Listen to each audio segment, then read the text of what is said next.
नमस्कार बच्चों, कैसे हो आप? कैसी है आपकी सेहत? बढ़िया बढ़िया। आप अपने बड़ों से मिलते हो तो नमस्कार करते हो ना, क्योंकि आदमी की पहचान, इंसान की पहचान तो हमेशा गुणों से ही होती है ना। किस तरह से होती है बच्चों इंसान की या आदमी की पहचान?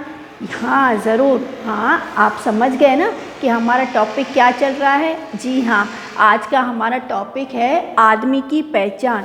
मेरे को आप बताइए बच्चों, क्या आदमी की पहचान उसके पहनावे से, उसके नाम से होती है या उसके गुणों से? तो इस पाठ के माध्यम से हम लोग जानेंगे कि आदमी की पहचान किस तरह से होती है। इस पाठ को बच्चों अच्छे से समझने के लिए हम एक छोटा सा वीडियो देखेंगे पार्ट फर्स्ट में, और सेकंड पार्ट में we will be doing the reading practice, ताकि आपको इसकी स्टोरी अच्छे से समझ में आ जाए। And after that we will be doing new words as well as the worksheet. So are my dear students ready? हाँ, मैम हमको वीडियो दिखाने वाले हैं किस पर? आदमी की पहचान पर। So are you ready? चित्रकथा। एक बार नसरुद्दीन साहब घर पर आराम कर रहे थे। तभी उनका सेवक आया और बोला, साहब, दरवाजे पर कोई आदमी आया था। वो कौन था? क्या मैं उसे जानता हूँ? सेवक ने अपने दिमाग पर जोर डाला और बोला, नहीं साहब, पहले तो उस आदमी को कभी नहीं देखा, लेकिन हाँ, वह आपके लिए यह चिट्ठी दे गया है। नसरुद्दीन साहब ने सेवक के हाथ से चिट्ठी ली। चिट्ठी पढ़कर नसरुद्दीन साहब बोले,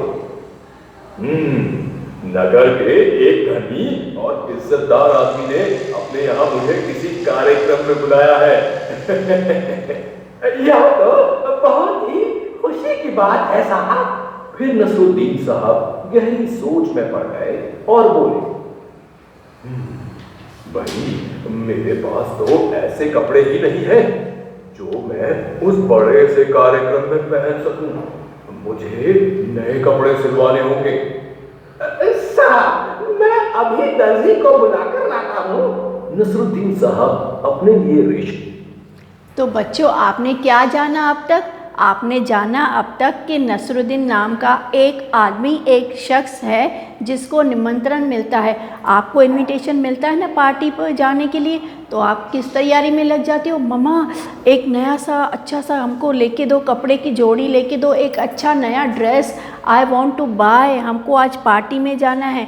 तो उसी तरह से नसरुद्दीन साहब को निमंत्रण मिला एक प्रोग्राम में, एक कार्यक्रम में जाने का, पर वह सोच में पड़ गया, इस तरह के अच्छे अच्छे कपड़े तो मेरे पास नहीं हैं जो मैं उस कार्यक्रम में या प्रोग्राम में पहनकर जा सकूं।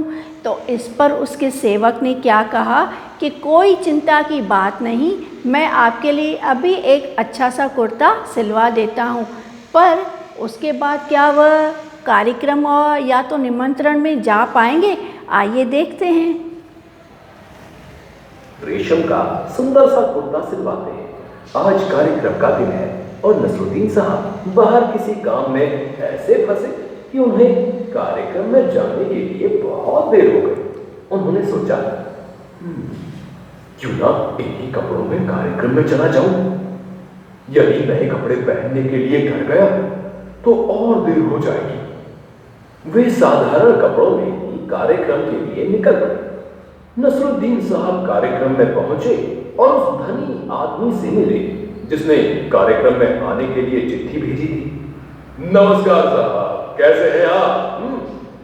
धनी आदमी की नजरें सीधा नसरुद्दीन के साधारण कपड़ों पर गई। उसने सोचा कि शायद कोई निर्धन व्यक्ति है, तभी ऐसे कपड़े पहनकर यहाँ आ गया है। उसने नसरुद्दीन को अनदेखा कर दिया। कार्यक्रम में दूर दूर से राजा महाराजा आए थे जो महंगे कपड़ों में अलग ही चमक रहे थे। वहां खूब रौनक थी, पर किसी ने भी नसरुद्दीन साहब को नहीं भेजा। नसरुद्दीन साहब बड़े दुखी हुए और वापस अपने घर लौट आए।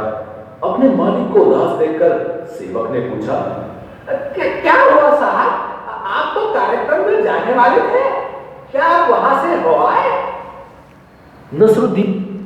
तो आपने जाना बच्चों के जिस दिन उनको कार्यक्रम में जाना था, जिधर उनको धनी आदमी ने बुलाया था, तो वो काफ़ी व्यस्त थे और वो उन्हीं कपड़ों में वहाँ पर चले गए। पर उनकी पहचान क्यों नहीं हुई? क्योंकि वह एक साधारण कपड़ों में चले गए।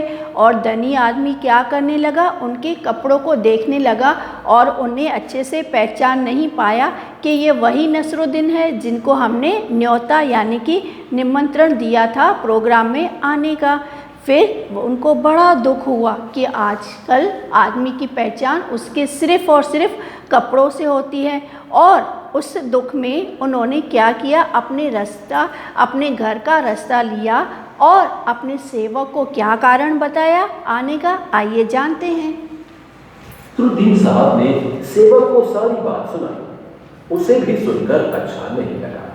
नसरुद्दीन सेवक को नए कुर्ते का डिब्बा और एक चिट्ठी देकर बोले, जाओ इस डिब्बे और चिट्ठी को उस धनी आदमी को दे आओ। सेवक उस पते पर पहुंचा जहां कार्यक्रम चल रहा था। वह धनी आदमी को डिब्बा और चिट्ठी देते हुए बोला, यह डिब्बा हमारे साहब नसरुद्दीन ने आपके लिए भिजवाया है और साथ में यह चिट्ठी भी। धनी आदमी ने जब डिब्बे को खोला तो उसमें नए कुर्ते को देखकर कुछ समझ नहीं पाया। अब उसने चिट्ठी पढ़ी जिसमें लिखा था, जब मैं आपसे कार्यक्रम में मिला तो आपने मुझे पहचाना नहीं, क्योंकि मैंने पुराने व सस्ते कपड़े पहने। अब मैं समझ गया हूं कि आपने मुझे नहीं बल्कि मेरे महंगे कपड़ों को कार्यक्रम में बुलाया।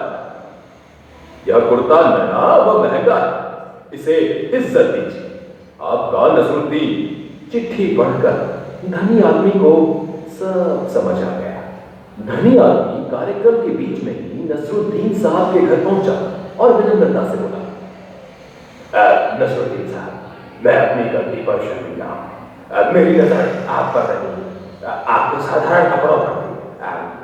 नसरुद्दीन साहब हल्के से मुस्कुराए और धनी आदमी को समझाते हुए बोले, साहब ये समझ लीजिए कि आदमी की पहचान उसके कपड़ों से नहीं बल्कि उसके गुणों से होती है। धनी आदमी को अपने किए पर पछतावा। धनी आदमी ने नसरुद्दीन साहब से दोबारा कार्यक्रम में चलने का आग्रह किया। इस पर वे हंसकर बोले, जरूर चलेंगे, अब तो मेरे पास समय है। मैं अभी यह रेशम का नया कुर्ता पहनकर आ रहा। नसरुद्दीन साहब और वह धनी आदमी जब दोबारा कार्यक्रम में पहुंचे तो वहां उनका खूब अच्छे से स्वागत किया गया। सीख, हमें आदमी के गुणों का सम्मान करना चाहिए, न कि उसकी चीजों का। तो शिक्षा हेतु फिर नसरुद्दीन ने क्या किया? अपने सेवक को कहा, ये बॉक्स किसको देकर आओ? धनी आदमी को। और जैसे ही उनको ये बॉक्स मिला तो उन्हें बड़ा दुख हुआ ये जानकर कि वह इंसान और कोई नहीं था बल्कि एक नसरुद्दीन ही था जिन्होंने उनको निमंत्रण दिया था आने का। और एक चिट्ठी भी थी जिसमें लिखा था कि आप किसे इज़्ज़त देना चाहते हैं, आदमी को या उसके महंगे महंगे कपड़ों को। तो यह जानकर उसे बड़ा दुख हुआ और धनी आदमी निकल पड़ा कहाँ पर? नसरुद्दीन के घर पर। और वहाँ पर उसने माफ़ी मांगी किस बात की? कि वह बहुत ही शर्मिंदा है क्योंकि वह नसरुद्दीन को जान नहीं पाया। और इस पर नसरुद्दीन ने क्या कहा कि इंसान की, आदमी की पहचान उसके चीज़ों से नहीं, उसके नाम और शोहरत से नहीं बल्कि उसके गुणों से होनी चाहिए, जो है इस पाठ की सीख। हमें हमेशा बच्चों याद रखना चाहिए कि आदमी के गुणों का सम्मान करना चाहिए। हमें हमेशा आदमी के गुणों का सम्मान करना चाहिए, न कि उसकी चीज़ों का। ठीक है बच्चों? So this was the small interesting video. Now it's your time for worksheet. ये हैं शब्दार्थ: सेवक, नौकर, रेशम, सिल्क, उदास, दुखी, इज्जतदार, सम्मानित, पछतावा, पश्चाताप, चिट्ठी यानी कि पत्र, धनी, अमीर, रौनक, चमक धमक, विनम्रता, विनम्र होने का भाव, आग्रह, प्रार्थना। तो ये है आपके शब्दार्थ पाठ 2 में से आदमी की पहचान। मैं उम्मीद करती हूँ आपको ये वीडियो बहुत ही पसंद आया होगा और आप ये शब्दार्थ अपनी कॉपी में ज़रूर उतारेंगे। और मुस्कुराते हुए नमस्कार बच्चों।